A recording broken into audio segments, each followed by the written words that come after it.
অনেকদিন আগের কথা। হরিগড় নামে এক গ্রাম ছিল।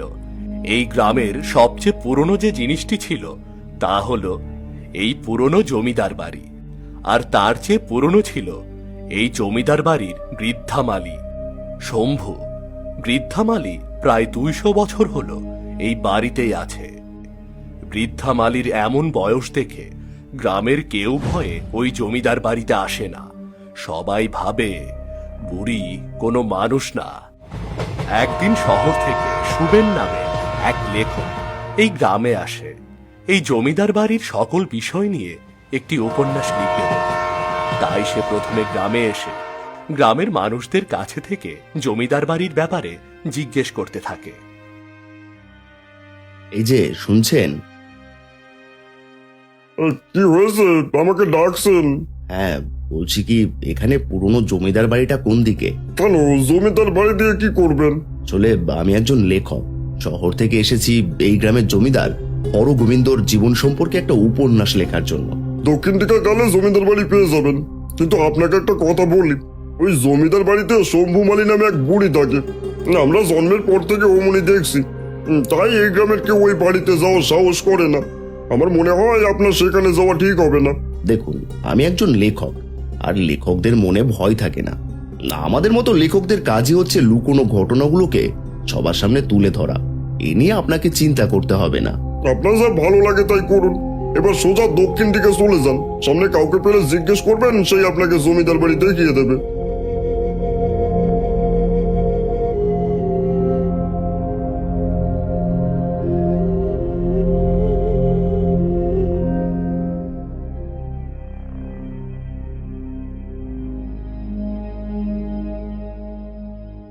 এই যে ভাই, এখানকার পুরনো জমিদার বাড়িটা কোন দিকে একটু বলবেন? কেন, জমিদার বাড়ি গিয়ে কি করবেন? আমি একজন লেখক, ওই পুরনো জমিদার বাড়ি নিয়ে জমিদার সম্বন্ধে একটা উপন্যাস লিখতে এসেছি। যান যান, ফিরে যান। উপন্যাস লিখতে এসে আর প্রাণ হারানোর দরকার নেই। যেখান থেকে এসেছেন এখনই সেখানে ফিরে যান। আপনি এমন কথা বলছেন কেন? আমি তো আপনার কথা কিছুই বুঝতে পারলাম না। কথা একেবারে খারাপ বলেনি। ওই জমিদার বাড়িতে যে বুড়িটা থাকে না, তার বয়স তো কয়েকশো বছর হয়ে গেছে। বুড়িটা না খেয়ে কি করে বেঁচে আছে কে জানে। এমন ভুতুরে জায়গায় গিয়ে ফিরে আসতে পারবেন তার কি কোনো গ্যারান্টি আছে? তার চেয়ে চলে যাওয়াই ভালো। না না, তাহলে তো আমি এখান থেকে কিছুতেই যাচ্ছি না। এমন অলৌকিক ঘটনা যেহেতু শুনেছি, এই সম্বন্ধে আমি না লিখে কোথাও যাচ্ছি না। আপনারা শুধু বলুন জমিদার বাড়িটা কোন দিকে। মরতে যখন যাইছেন তখন সোজা গিয়ে বাম দিকের রাস্তাটা ধরে চলে যান। তারপর হালকা জঙ্গলের শুরুতে এই জমিদারের পুরনো বাড়িটা দেখতে পাবেন। সেখানেই ওই বুড়ি আপনার জন্য অপেক্ষা করছে।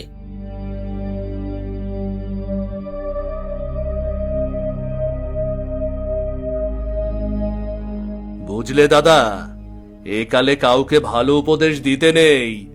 দেখো না, কত করে বললাম শুনলো না, নিজে পায়ে হেঁটে মরতে যাচ্ছে। আরে শহরে মানুষ তো, তাই সাহস একটু বেশি। তবে বিপদে পড়লে তখন আমাদের কথা ঠিকই মনে পড়বে।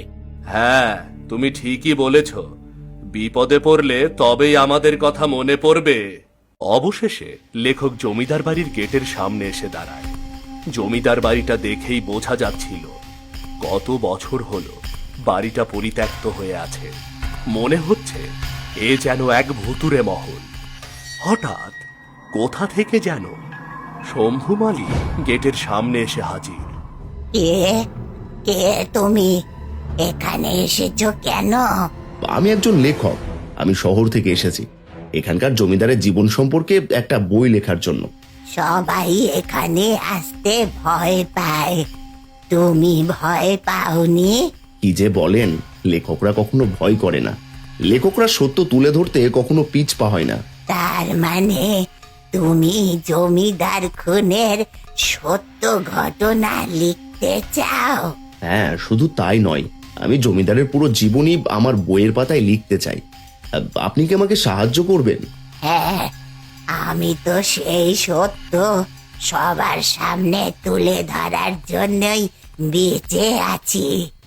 এসো, ভেতরে এসো।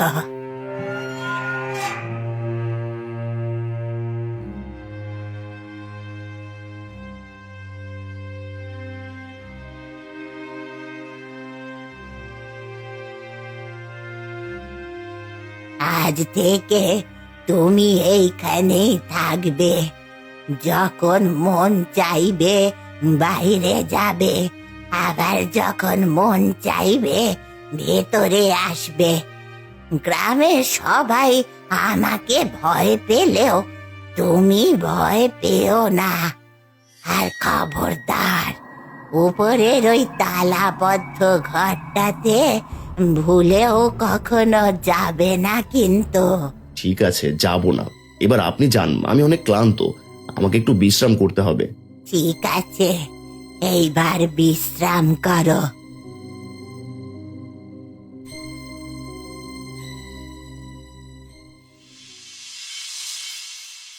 লেখক বিশ্রাম করতে করতে অন্ধকার নেমে আসে।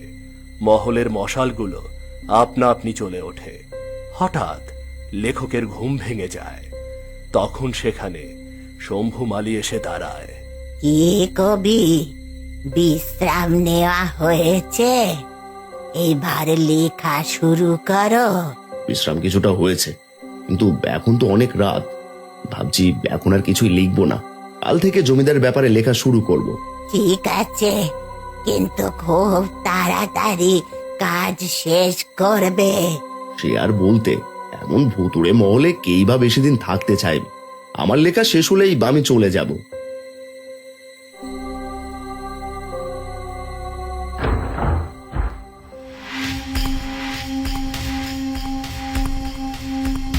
এ কি, এই চুড়িটা এখানে এলো কি করে? নিশ্চয়ই কোনো ইঁদুরের কাজ।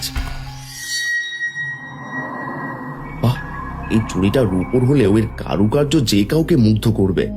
এটা টেবিলের উপর রেখে দিই, কালকে এটা নিয়ে ভাববো। এখন অনেক রাত হয়েছে, এবার ঘুমিয়ে পড়াই ভালো।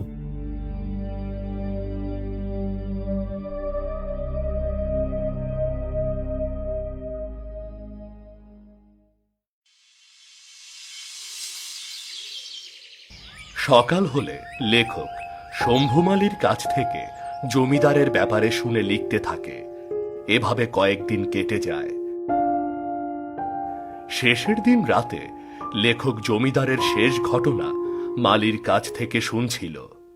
সেই যে জমিদার বাবু মরে গেল, এরপর বিলাসী দেবীকে গ্রামের সবাই মিলে নিজ হাতে শাস্তি দিল।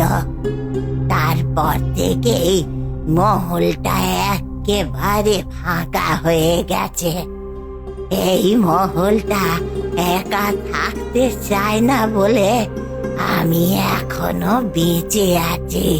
তার মানে জমিদারের স্ত্রী বিলাসী দেবী জমিদারকে মেরে ফেলেছে? হ্যাঁ, বিলাসী দেবী জমিদারকে মেরে ফেলেছে। কিন্তু জমিদার তো বিলাসী দেবীকে অনেক ভালোবাসতো, তাহলে বিলাসী দেবী কেন জমিদারকে মেরেছিল? কারণ বিলাসী দেবী জমিদারকে ভালোবাসতো না। বিলাসী দেবী অন্য কাউকে ভালোবাসতো, আর তার জন্যই জমিদারের খাবারে বিষ মিশিয়ে জমিদারকে মেরেছিল। এবার বুঝতে পেরেছি। যাই হোক, আমার লেখা প্রায় শেষ, আমি কালই এখান থেকে চলে যাব। হ্যাঁ, চলে যেও, কিন্তু আমি যা যা বলেছি সব সবার সামনে তুলে ধরবে, কিন্তু একটা কথাও যেন বাদ না পড়ে। কি যে বলেন, বাদ পড়বে কেন? সাথে আরো লিখবো আপনি কেমন, এতে সবার মধ্যে আপনার প্রতি ভুল ধারণা পাল্টে যাবে। ঠিক আছে, এবার তবে আমি চললাম। সকাল হলে সোজা বাড়ি চলে যেও।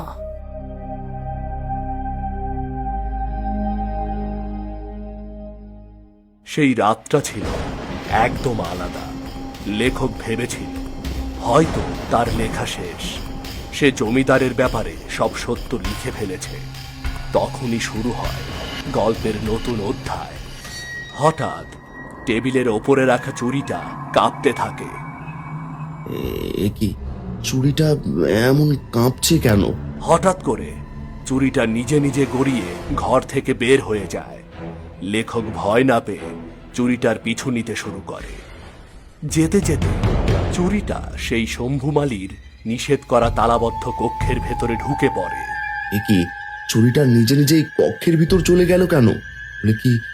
তাহলে কি এই কক্ষে এমন কিছু আছে যা চুরিটা আমাকে জানাতে চাইছে? আমাকে দেখতে হবে এই কক্ষের ভেতর কি আছে।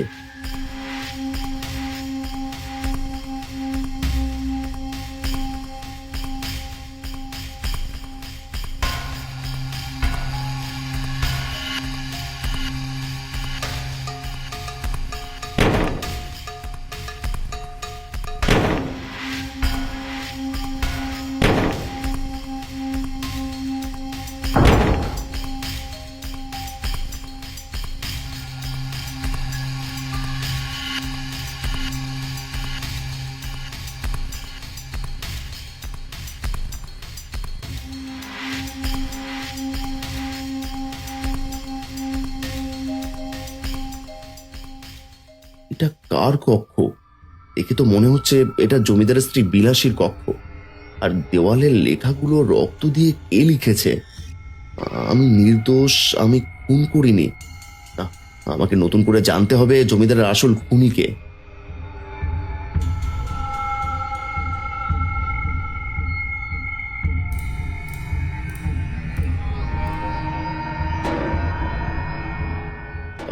এটা তো জমিদারের স্ত্রী বিলাসী দেবীর ডায়েরি। আমাকে দেখতে হবে ডায়েরিতে কি লেখা আছে। আমি জমিদার বাবুকে অনেক ভালোবাসি, কিন্তু জমিদার বাবু আমাকে ভুল বুঝেছে। আজ রাতে জমিদার বাবু আমাকে মেরে ফেলার পরিকল্পনা করেছে। আমি যদি মরে যাই তাহলে হয়তো এই সত্য কেউ জানতে পারবে না।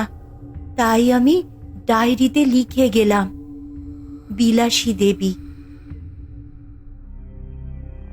সব কি? ডায়েরির হাতের লেখা রক্ত দিয়ে লেখার মধ্যে অনেক পার্থক্য রয়েছে। জমিদার বাবু যদি বিলাসী দেবীকে মারে তাহলে কে রক্ত দিয়ে লিখে গেছে? তাহলে কি জমিদার বাবু নিজেকে নির্দোষ প্রমাণ করার জন্য এটা লিখে গেছে? আমার মাথায় কিছুই ঢুকছে না। আর এই চুরিটাই বা আমাকে কি বোঝাতে চাইছে?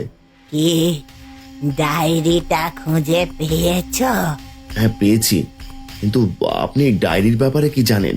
হ্যাঁ, জানি। আর এই জন্যই তোমাকে এই কক্ষে আসতে আমি নিষেধ করেছি। তার মানে আপনি আমাকে সব মিথ্যে বলেছেন। জমিদারের হত্যা তার স্ত্রী বিলাসী দেবী করেননি, বরং বিলাসী দেবী আগে খুন হয়েছিল, আর এই চুরিটা বিলাসী দেবীর ছিল। আমি না তোকে এই কক্ষে আসতে বারণ করেছিলাম? কেন এসেছিস এই কক্ষে? এখন তুই কোনো কিছুই আর জানতে পারবি না। সব সত্য লুকিয়ে থাকবে।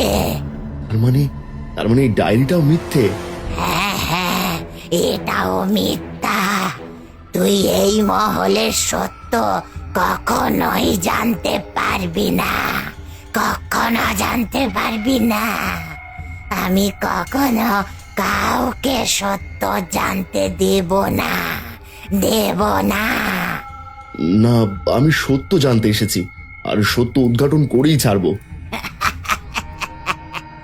আমি তোকে সত্যি জানতে দেব না, সত্য জানতে দেব না। আমাকে সত্য জানতেই হবে, আর নতুন করে সবকিছু লিখতে হবে।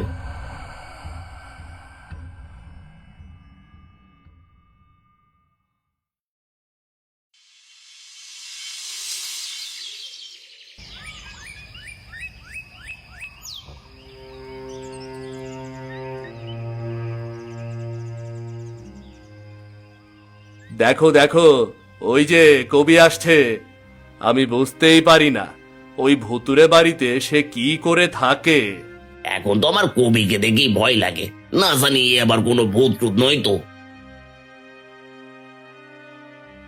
এই যে ভাই, আপনাদের কিছু কথা বলবো। যদি কারো কিছু জানা থাকে তাহলে একটু দয়া করে বলবেন। বলুন, কি বলবেন? বল কি, আপনাদের মধ্যে কারো কি জানা আছে জমিদার বাবু আর তার স্ত্রী বিলাসী দেবী কি করে মারা গেছে? শোনো বাপু, আমি একটু একটু জানি। জমিদারকে তার নিজের স্ত্রী বিলাসী দেবী মেরে ফেলেছিল, যার জন্য গ্রামের সবাই বিলাসী দেবীকে নিজ হাতে মেরেছিল। আচ্ছা, আপনি কি ওই বাড়ির শম্ভুমালির ব্যাপারে কিছু জানেন? তার সম্বন্ধে কেউ তেমন একটা জানে না, তবে একটু একটু শুনেছি শম্ভু মালী নাকি জমিদারকে পছন্দ করত, আর তার সাথে জমিদারের অবৈধ সম্পর্কও ছিল। আর বিলাসী দেবী কি অন্য কাউকে পছন্দ করত? না না না না, সে তো জমিদারকেই ভালোবাসতো, কিন্তু কেন যে জমিদারকে মেরেছিল এটাই তো কেউ বুঝতে পারে না। আপনাকে অনেক ধন্যবাদ। ধন্যবাদ দিতে হবে না, তুমি শহর থেকে এসেছো, আমরা চাই তুমি কোনো বিপদে না পড়ো, তাই যত তাড়াতাড়ি পারো এখান থেকে চলে যাও। হ্যাঁ, যেতে তো হবেই, কিন্তু তার আগে আপনাদের মধ্যে থেকে ওই জমিদার বাড়ির ভয় তো দূর করতে হবে। তাছাড়া জমিদারের আসল খুনিকে সেটা তো সবার জানা উচিত। আবার দেখবেন আমাদের ভয় দূর করতে গিয়ে নিজেই আবার যেন হারিয়ে না যান। তো উদ্ঘাটন করতে গেলে তো বিপদের সম্মুখীন হতেই হবে। সাহসীদের কোনো ভয় থাকে না, আগে শুধু জানার আগ্রহ। সবাই ভালো থাকবেন।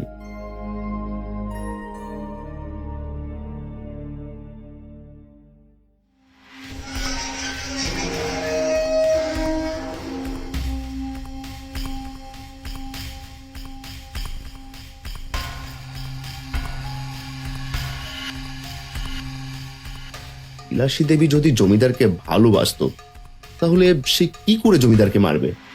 আর জমিদারের সাথে যদি মালির সম্পর্ক থাকতো তাহলে মালি কেন জমিদারকে মারবে?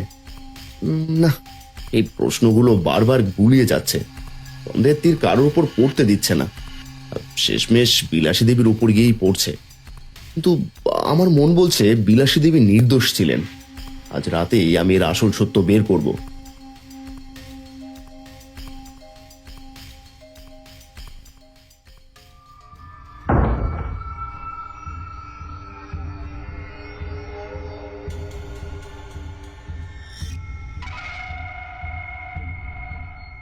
ডায়েরির লেখার এখানে দেওয়ালের লেখার কোনো মিল নেই।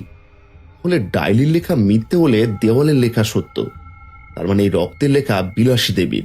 তিনি নিজেকে নির্দোষ প্রমাণ করতে চেয়েছে। তুই তুই আবার এসেছিস, তোকে না বলেছি আমি কখনো সত্য জানতে দেব না? তুই আবার এসে বড্ড বড় ভুল করেছিস। এবার তোকে আমি এই মহল থেকে আর বের হতে দেব না। তুমি বলেছ আমাকে সত্য জানতে দেবে না, কিন্তু আমি তো সত্য জেনে গেছি। সত্য জেনে গেছিস? কি সত্য জেনে গেছিস? তো এই যে জমিদার বিলাসী দেবীকে মারেননি, জমিদারকে মেরেছো তুমি। তুমি জমিদারকে মেরে সব দোষ বিলাসী দেবীর উপর চাপিয়ে দিয়েছ। তাই বিলাসী দেবী মরার আগে তার রক্ত দিয়ে দেওয়ালে লিখে গেছে সে নির্দোষ। আর বিলাসী দেবীর আত্মাই চুরির মধ্য থেকে সত্যটা বের করতে আমাকে সাহায্য করেছে। হ্যাঁ হ্যাঁ, আমি মেরেছি জমিদারকে, আর এই জমিদারকে মেরে বিলাসী দেবীকে ফাঁসিয়েছি আমি। এবার বলো কেন করেছো এমন জঘন্য কাজ? কারণ আমি জমিদারকে ভালোবাসতাম, কিন্তু জমিদার শুধুই বিলাসী দেবীকে ভালোবাসতো।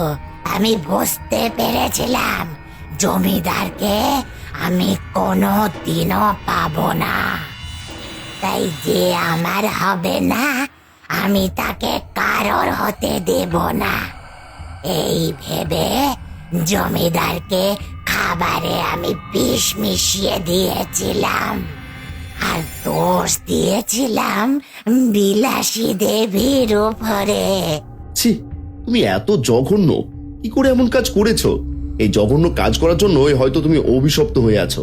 এখনো সময় আছে, সবার সামনে গিয়ে নিজের ভুল স্বীকার করো, তাহলে হয়তো মুক্তি পেতে পারো।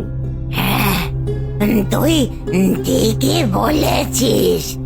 আমি সেই জঘন্য পাপের জন্যই অভিশপ্ত হয়ে আছি, কিন্তু আমি এই সত্য কোনোদিনই এই মহল থেকে বের হতে দেব না। তুই সব জেনে গেছিস, তোকে এখানেই মরতে হবে।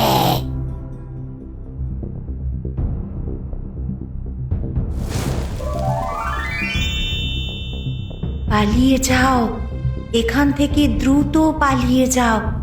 আর সত্যটা সবার মধ্যে ছড়িয়ে দাও। তুমি এই মহল থেকে বেরিয়ে গেলে এই দুষ্টু মালি তোমার কিছুই করতে পারবে না। সত্যটা মহল থেকে বের হলে দুষ্টু মালি এমনিতেই ভস্ম হয়ে যাবে। পালিয়ে যাও, পালিয়ে যাও। না, হতে পারে না। এই সত্য আমি মহল থেকে কখনো বের হতে দেব না, দেব না।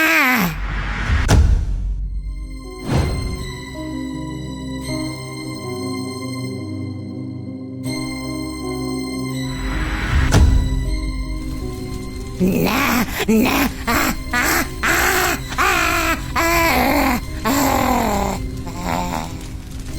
জমিদার বাড়ির সত্য বাইরে আসার সঙ্গে সঙ্গে শম্ভুমালির অভিশপ্ত দেহ পুড়ে ছাই হয়ে যায়। গ্রামের সবাই উপস্থিত হয়ে সবকিছু নিজে চোখে দেখতে পায়।